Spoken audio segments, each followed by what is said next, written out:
Hi and welcome along to the Bias Premier League show, brought to you today by Boohoo Man.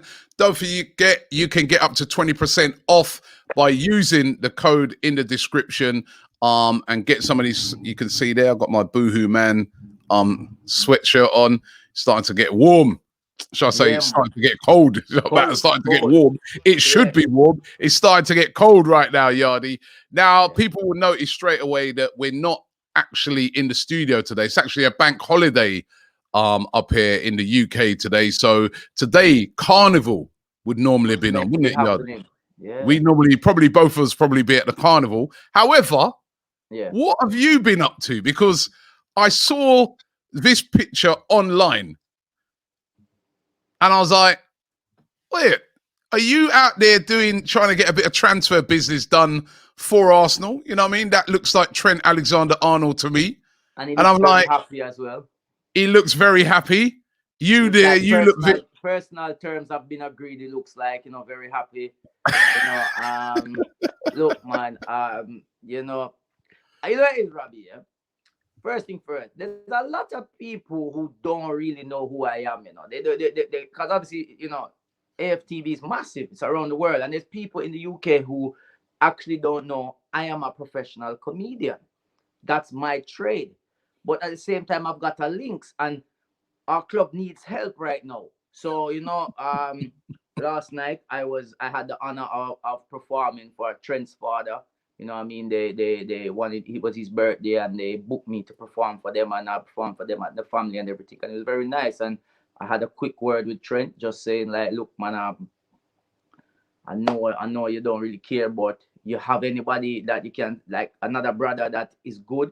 You have any family, cousins, because we need a right back right now, We need a right back, you know what I mean? So you have anybody just like you, like could I just come back with me to Arsenal, please? And I was trying. I'm trying to make deals happen. I mean, man. Hold on a minute as well. Did you not tell Trent about your hatred of Liverpool? How you always... Let me tell you something. This is what people need to... How you always cussing off Liverpool. Yes, did you tell him that? I did. That was my... Yeah, all right. Yeah, I'm sure you did. I swear, Robbie, I went on stage. Yeah, I went on stage. And when I went on stage, and I was like, okay, first thing first, I didn't know where I was going today. I just know I had a private booking. When I turned up and I saw who it was, I was like, this is some setup, because I talk a lot of shit about Liverpool and Liverpool fans. And I know I'm in a room full of Liverpool people right now. Like, this feel like you that booked me here to kill me. I'll be honest. But I will still talk my shit. But right now, I can't talk shit because I'm an Arsenal fan. And that was it. So I'm not going to lie. You just have to make it more jokey, and then they won't. You know what I mean? But yeah. So they didn't kill you. But no, that's a cool. That must have been a cool gig and a bigger. I've met Trent Alexander-Arnold before, man, and his brothers, and they're really nice people. So big up to them. But right now, there's more serious things to talk about. You know what I mean? I'm glad you give me a little bit of humor, and I always love talking to you because, you know what I mean, you can put a little fun spin on things. But I don't know how I can put a fun spin on when I'm waking up this morning and I'm looking at the league table, and at the top of the table, I see Tottenham Hotspur, right? Played free, 9 points, no goals conceded. And then I look at rock bottom, the bottom of the table, Arsenal, played free. 9 goals conceded, haven't won a game. Bottom of the table, Arsenal Football Club.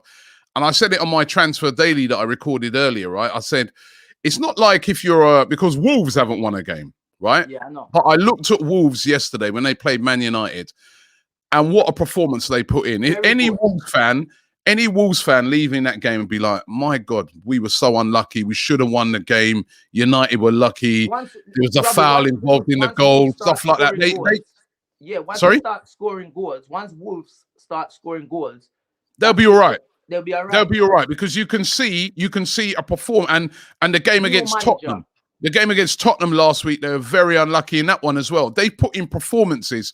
But when you look at Arsenal, there's been no performances in any of those 3 games. I mean, I was at the game on Saturday, and I've got to say it's the most one-sided game of football I think I've ever witnessed.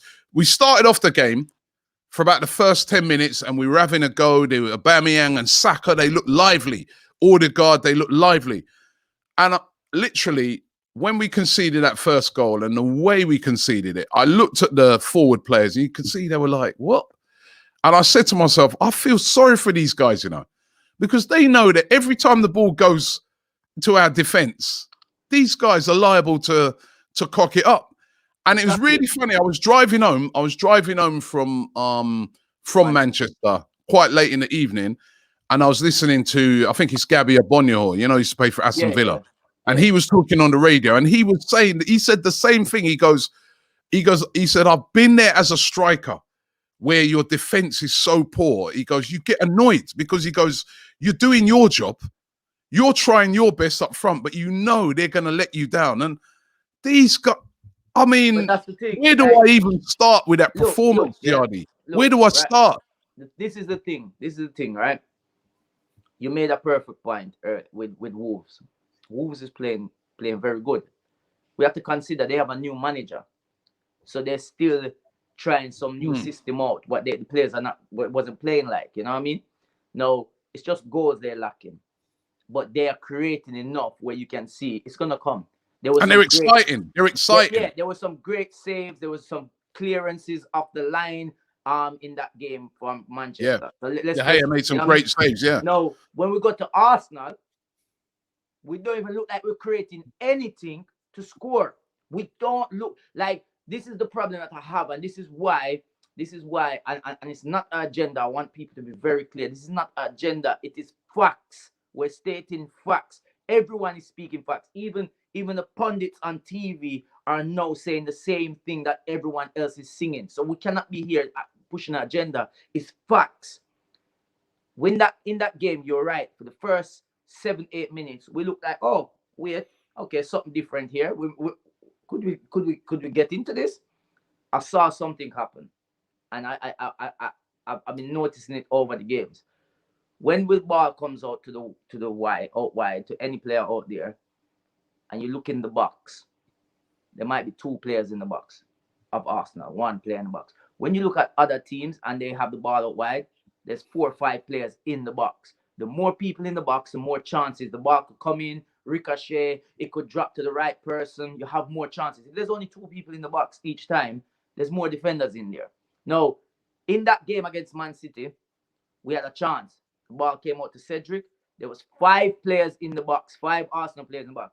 He cut it back. He turned. He cut it. He passed it out to the edge of the box. Then, a couple of minutes later, he dropped to Tini on the other side, and there was 2 players in the box. He whips it in.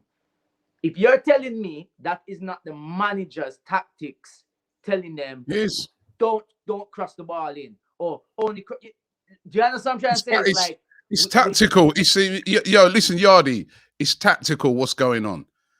When I saw right, because I got up to Manchester, and you know my brother lives up there, so I stopped off by him first, dropped the guys at the game. Live up here, can stay. You know what I mean? Like, like, oh God. Oh man. Well, I know I didn't stay there. I mean, I came up and I parked my car by him and just popped in to say hello and everything, and then went to the game. So I'd already dropped the guys at the stadium, so I'm on my way to the game in a taxi, and I'm like, I'm looking at the team, and I'm like, why is Kolasinac? Why is Kolasinac starting? How can somebody please explain to me how we have sent? Wait a minute, Yardy. Wait a minute. How have we sent William Saliba away on loan, who, by the way, had a great game at the weekend, and we are playing Kolasinac as a centre back? Why? How is that possible? How is that possible? These decisions now, we can no longer protect Mikel Arteta. These are his decisions. Fact. His. All these decisions that you're seeing, this is manager's decisions. Saliba and Guendouzi is playing for Marseille. Guendouzi scored. Guendouzi scored at the weekend. Scored. One thing about Guendouzi, don't care what nobody said, that guy shows passion and fight. When you look at the team right now, we're looking at players, they don't have passion and fight. People say, "Oh, yeah, they don't know about football. They don't know what I'm talking about." All right, cool, whatever. I said to you, Xhaka is gonna stay. He stayed, right? So I must know something about what I must know Arteta. I also said to you there that we're gonna start the season with the same team we had from last season. The team that played yesterday, played against Man City, was a team from last season. Why was Sambi Lokonga, who's the best player in a bad bunch, right, in that game against Chelsea, why didn't he start that game? Why? Because honestly, Granit Xhaka, right, who we were arguing about, and you said to me, we had the bet on it, and you said he'd stay, and I was like, no, he's going. Surely he's going. That we decided to keep and give a brand new contract to. They were so proud of it. They even wrote about it in the program. Oh, this is a great thing that we've. The man goes and gets set. I think that's now 11 red cards in his career, right? 11, right? What he did is what we've seen time and time and time again from him. You're the captain. But you're right. You blame him. He just went like this. He just went like, white flag. No, but you're right. Him out there. Him probably out there and say, yo, this long, brother. I'm not demand this today. I'm done. Honestly, when you look at the worrying thing about it, Yardy, yeah, is when you look at the league at the moment and you say we are bottom of the league. It's not a fluke. It's not. We deserve to be there. Of course. We have been the worst team so far. Worst. In this division. We have been the worst team. Even Norwich score a goal now. Yeah, we have been the worst team. We have been the worst. Of course. And any team, Norwich have got us next. And Norwich will be targeting that game. Norwich will be saying, you know what, we can get a point here. We can get at least a point at the Emirates. Let's go for it. And like you said, we got to start looking on it. And looking what you just said at the tactics of this team. Because I don't know what the tactics are. And like you said, we don't get enough people into the box. We don't create enough. And then we're relying on defenders that are no good. I mean, the first goal, Callum Chambers, he mistimes his jump. Yeah, jump. Last season we was out jumped by Sterling.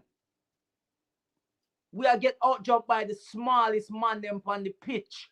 You'll be out jumping them soon. Brother, you better put me on defense because me push down a man. Me rather give a penalty or something, man. You're embarrassing yourself.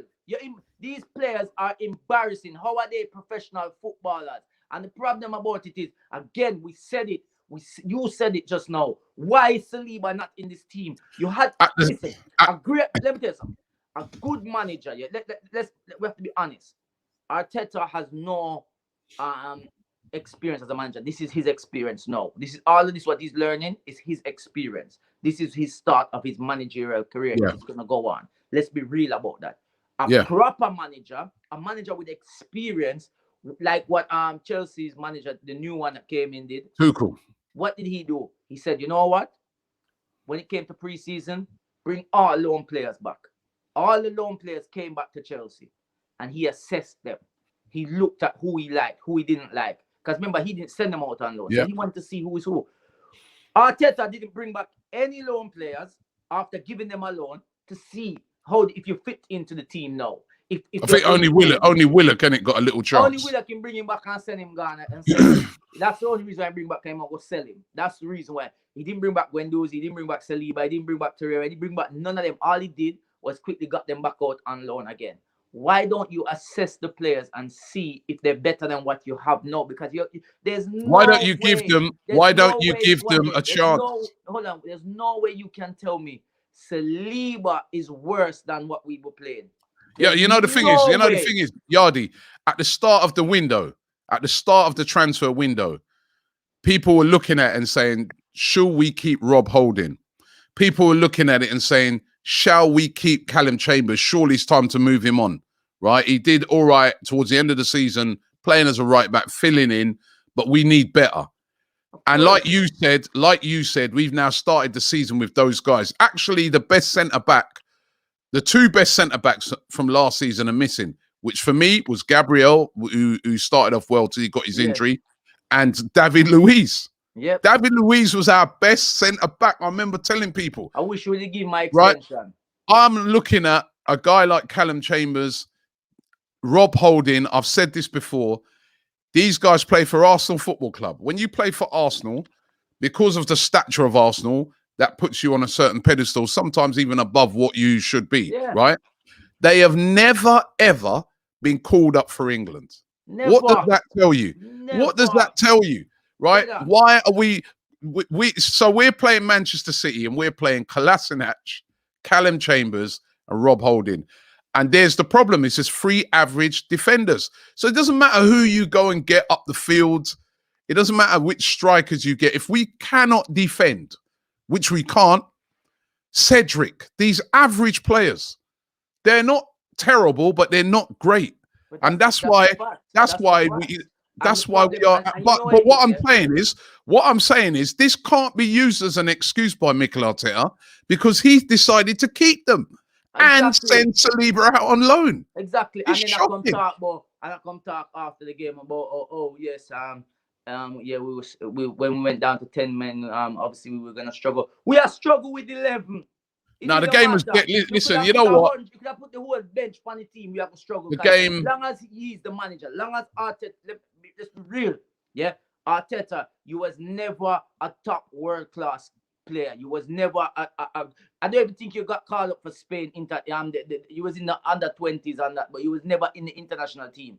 So I think his thing is that because he was always just the average guy in a team that kept the ball very simple, he likes to give the underdogs a chance. And that's what it is. He's picking players that he feels, you know what, I remember what it was like to be like you one day and no one wanted to play me. Yeah, but you know what, Yardi, this is going to lead to him getting sacked. I mean, there's a lot of people thinking he should be gone already. If he loses that game against Norwich,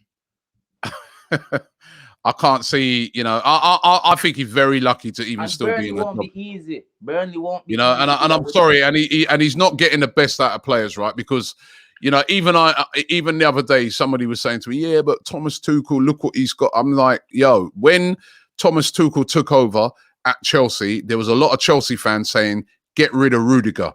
Rudiger was not really figuring under Lampard, right? Remember, Christensen, everybody was like, I'm not too sure about him, right? Jorginho, who's just won the award of a lot of fans and a lot of people saying he's not good enough, get rid of him, he's not playing well. Look how those guys are playing well. Look how they're playing now. Exactly. Look how he's got the best out of him. Then I'm looking at our players and I'm like, he's not getting the best out of them. And I know, I was at a football game with my son. My son was playing football yesterday and I was there with some parents and they're like, yeah, but Robbie, look how he must have something because you heard what Pep was saying. And I was like, listen, I want to hear that, right? I said, because you know what? Pep. If somebody comes and asks me about Yardi, I'm defending him, right? I'm defending him to the last because my brethren, right? It's the same thing. Pep's not going to say, boy, he's not ready for the job yet. But we can all see that. I'm in Manchester right now, I go up at Manchester City, go tell them, say, take back Arteta, Yeah? Don't bother with this. Pepper come talk about, he's this. Actually, Pep no want him back. Pep no say if he lose him job, I'm going to try run, come back. No, but the thing is, he'd probably be great going back as a number 2. But when you're, as I was saying to this parent yesterday, exactly, and as I was saying to this parent yesterday, when you're number 2 and you're out on the training ground and Callum Chambers makes the mistake that he made for the first goal, you can turn around to the defender and say, right, let's reset and do that again. And I'm going to show you where you went wrong. But when a game's going on, that's it. You're 1-0 down. And like you just said earlier, that's the problem. He's learning on the job. And really, you should learn on the job at a lower league team. Where the pressure's not on you as much. You're under the radar. And let's be real right now. Even at a lower league team, with the record he's got right now, they would be looking about changes. But they don't want him. They would be looking about changes. Listen, any lower league team, I must some park side, big fiber side, go manage that. Yeah, correct. Listen, the problem again is as well is with Arteta is he's too stubborn. I can see that he's stubborn and he's stuck in his ways, and he's not gonna change. And what you just said about when they change a manager, a new manager coming into Arsenal. Like people keep saying, we're putting the pressure on Arteta all the time. We're talking about it's Arteta. What about the players? Yes, the players have some responsibility as well. They do have responsibility to take as well. But however, if they constantly are getting these defeats, then their confidence is going down. If what they're trying to do, if the manager is giving them too much to do and they don't know, like it's like, why can't we just Can't go on. for? He needs to go, and a new manager will come in and know how to deal with the players. This can't go on, Yardy. I don't care what no one says, no matter how much you see Pepe. It doesn't matter how much. I feel like Pepe has been poorly managed as well as a player. I feel like the right manager will get the best out of Pepe. I feel like he just needs somebody to really like say, come here, Pepe, and talk to him, break down. Because obviously he came in with a high price tag, you know what I mean? And it's just not right, man. But, you know what I'm saying? This can't go on. This can't go on. It doesn't matter. It doesn't matter if you're the biggest lover of Mikel Arteta, right? Have a look at the table again this morning, right? And as I said, Tottenham at the top of it, we're at the bottom, and that is not acceptable as an Arsenal fan. Nuno have experience. Nuno's exactly. Yeah, that's a new manager went in there. Arteta, the only manager in the Premier League to never manage. Look at Ole. Ole went and did his experiences, and right now Ole has set record. Ole have the team has set record, beat through record. Brother, this is embarrassing now, man. It's a joke. If it's done. Okay, I guess I don't need to ask you idiot of the week is. My idiot of the week and the idiot from last week and the week before. Yeah, and him a fully idiot. Full. Brother, him just need to leave. People keep saying, oh, I'm always negative. People always say we're negative. Right now, all right. And they say I'm just waiting to pick on negative things. I don't speak the truth. I'm going to speak the truth. Arsenal goal difference is -9. Is that me being negative or is that me talking facts? Yeah?